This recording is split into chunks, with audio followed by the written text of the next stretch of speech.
بسم اللہ الرحمن الرحیم۔ زیر ناف بال کاٹنے کی حد، مدت اور طریقہ کیا ہے؟ تو مسئلہ یہ ہے کہ جسم کے دیگر غیر ضروری بال اور زیر ناف بال کاٹنا یہ واجب ہے۔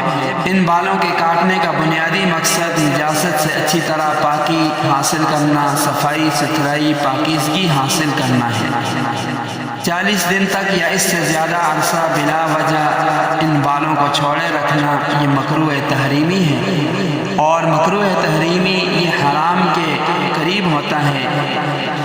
زیر ناف بالوں کے کاٹنے کی حد یہ ہے کہ ناف کے نیچے جو ہڈی ہے وہاں سے لے کر شرمگاہ اور اس کے آس پاس کا حصہ، خصیتین، اسی طرح پاخانہ کے مقام کے آس پاس کا حصہ اور رانوں کا صرف وہ حصہ جہاں نجاست لگنے یا ٹھہرنے کا اندیشہ ہو، یہ تمام بال کاٹنے چاہیے۔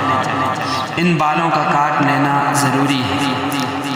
پھر مردوں کے لیے زیر ناف بال کاٹنے میں بہتر یہ ہے کہ وہ بلیڈ یا استرے کا استعمال کریں، اور خواتین کے لیے بالوں کو اچکنا یا پاؤڈر یا کریم وغیرہ کے ذریعے ان بالوں کو دور کرنا بہتر ہے۔ بعض لوگ ایسے مسائل ان کو معلوم نہیں ہوتے، اور اسی طرح کسی سے پوچھ لینے میں وہ شرم عار محسوس کرتے ہیں۔ تو یاد رکھیں کہ شرم عار محسوس کرنے کی اور بہت ساری چیزیں ہیں۔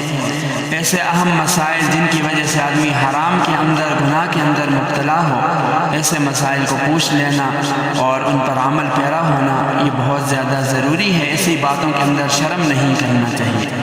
مزید اہم مسائل جاننے کے لیے ہمارے چینل کو سبسکرائب کیجیے، ویڈیو کو لائک اور شیئر کیجیے۔